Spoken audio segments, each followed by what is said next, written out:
Was your narcissist paranoid? Did they think maybe someone was out to get them, or that the world was against them, or maybe that you were always cheating, or maybe that someone was looking at them a certain way because of a positive thing, or like they wanted them, or maybe because, hey, this person's going to attack me? Like, were they paranoid in different aspects? Sometimes we see that with narcissists, and I wanted to kind of highlight a couple ideas and thoughts from the book. It's kind of like shiny. Don't You Know Who I Am by Dr. Ramani. So, we're going to talk a little bit about that. I'm going to read an excerpt of it because I want you to hear from her perspective about narcissists being paranoid. If you guys are new here, my name's Ben Taylor. I'm a self-aware narcissist on this channel to provide awareness, growth, healing, and change. And we do it on all different platforms all over the country under TikTok, Instagram, Facebook, YouTube, LinkedIn, Twitter. We have the podcast under Apple Music, Amazon, also on Spotify as well. So feel free to be able to check that out under Raw Motivations. If you want to talk to me sometime, would love to interact with you by helping you process through the trauma bond. The idea of like, wait a second, I know this person is toxic. I know I shouldn't be with this person, but I still want them. I still want to interact, want to see, want to hold, want to hug, want to kiss, anything like that. Still want to interact with that person, even though I know logically it's not good. Typically what's happening is there's a different story in your head that we need to work on identifying, and being able to live in truth is essential to work through those triggers. Breaking that trauma bond goes down to the triggers and with a story that we believe, that we rewire based in truth and move forward into the place where you're away, you're getting through the detox phase, the rumination, like stopping missing them, and moving forward to develop who you are, your vision and values, and the boundaries that you're going to have for yourself to help you not go back and help you not get with a toxic person down the road. So feel free to be able to check that out or interact with me. Go to rawmotivations.com, click on one-on-ones. Would love to have you inside our aspect of the app to be able to get you moving forward in your healing even more so. Go to narcapp.com, NARCAPP, Narcissistic Abuse Recovery Community. Community in there is essential for you growing, for you healing, for you changing. And there's people in there to help give advice, to help work with you one-on-one, to give you encouragement as you continue moving forward in that process. So feel free to be able to check that out. Some of the courses, some of the lives, some of the questions and answers that you can get involved in inside NARC by going to narcapp.com. So when we're talking about narcissists being paranoid, a big aspect of that is just the mindset starting off that other people are out to get them. Okay. Oftentimes I would think like, hey, like someone comes to me with an idea or someone comes to me with an aspect of criticism. Like, nope, like they're coming to attack me. Like they're not coming because they want something better. They're coming because they think I'm not better. I'm not good enough in a certain area.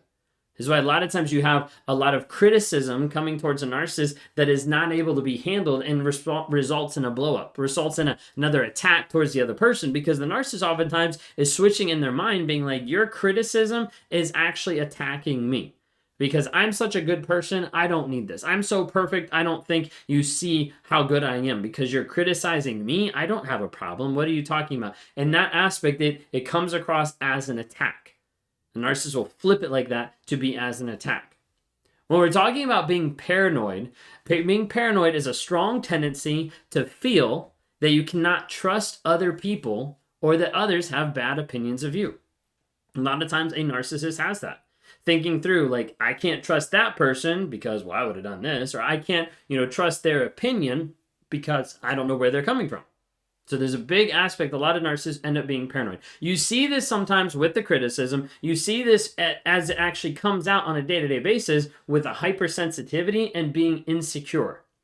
Insecure with who they are, insecure with what they've done, and hypersensitive sometimes to other people's feelings, not empathy, but feelings of like, whoa, like what's going on? They must be getting ready to leave me. They must be pulling away. Like sometimes people talk about like narcissists having like a sixth sense when they come into your life, when they interact, when this happens, when you're starting to feel better. A lot of times it's because they're very hypersensitive about things that you're doing, how you're showing up, what you're going through. They know your tics, all different types of things like that. Okay, hypersensitive in that aspect. Insecure, thinking that everything is a threat towards them. Everything is against them.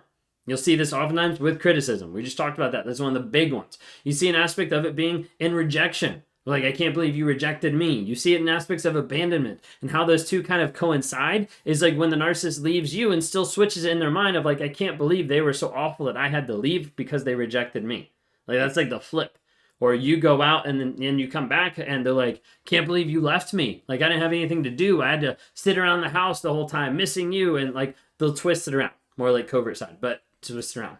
Now, we're talking about paranoia, and we're talking about narcissists being paranoid.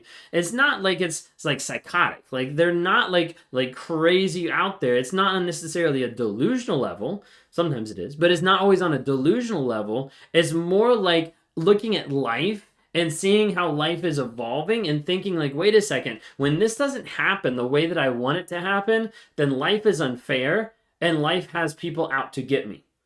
That's that aspect of bringing in like my reality of like, my reality says I'm a good person. You just said I wasn't a good person. I know I'm a good person, even though I'm not. I know I'm a good person. I have to keep believing that to not feel the shame and guilt. So I'm going to view that as an attack on me. So when my life doesn't go the way that I want it to, ego, entitlement, when I want it to go that way, it's unfair.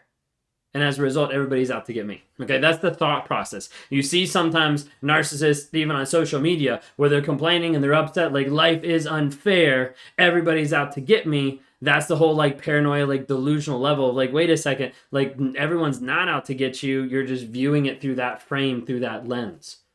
You think sometimes when we're talking about narcissism, one of the aspects of narcissism, the characteristics in the DSM-5 is enviousness, of how they're envious of other people or think that others are envious of them. And so the thing is, like, someone else is envious of them, they're trying to like twist that around of like, oh, well, they want to do something. They want to stop me from actually living the way that I want to. They want to quell my ideas or stop my dreams, different things like that of like, I know that they care, or I know that they're so envious that they're going to keep trying to do something to me. Like, they'll start playing these stories in their head.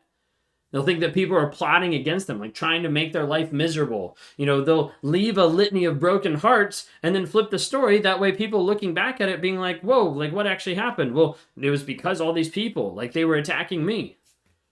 Oftentimes people will be looking at the ideas that are happening and the enviness and the pieces of it. And the narcissist takes that and flips it around so that it's always an attack on them.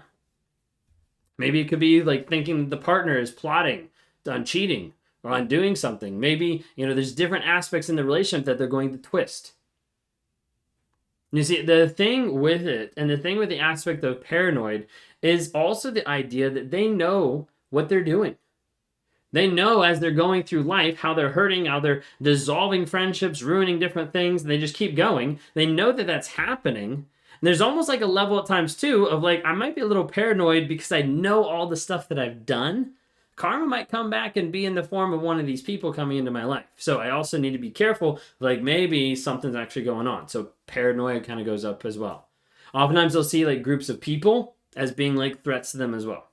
Anyways, that's kind of all I want to touch on there. But I wanted to jump in to the book, Don't You Know Who I Am by Dr. Ramani. And in here, I wanted to give you two comparisons because you might be like, I don't really know like if this matches, if this connects. So I want to give you two examples that she actually puts in here of normal paranoia and then pathological paranoia. Okay? Normal paranoia, it says those who have less privilege in a given situation. For example, racial, ethnic minorities, immigrants, persons with disabilities, other adults, religious minorities often do encounter real bias and discrimination, and it can definitely sensitize perceptions of negative motives in other places. But that is not paranoia. Often, it is often true. And this phenomenon, which can be quite adaptive, has sometimes been labeled healthy cultural paranoia. People who have experienced trauma or people who have experienced betrayal in some form, at work or in a relationship, may also sometimes harbor a loss of trust, suspiciousness, or an extreme caution that can border on the paranoid. But over time, with ongoing healthy and non-betrayal experiences, they can return back to non-sensitized perceptions of the world. So like the idea of like there's people that are paranoid because sometimes that assumption, that bias is true, and then there's people that are paranoid because of things that they've been through, but that's not the current state. That's not how they're always, put it that way. The pathological paranoia. When people who have pathological paranoia, there is an overarching belief that everyone is out to get them.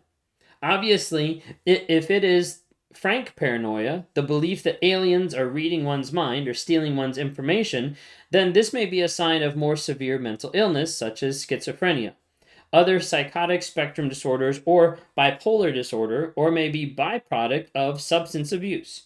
Pathological paranoia, as observed in narcissism, can manifest as spending significant amounts of time on witch hunts, trying to smoke out betrayers of trust, or believing that others, family members, partners, are betraying their trust with little substantiation.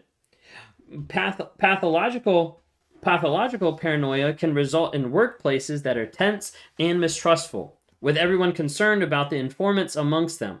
People feeling like they always need to look over their shoulders, and inappropriate monitoring of communication. Such workplaces often grow out of paranoid persons running the show.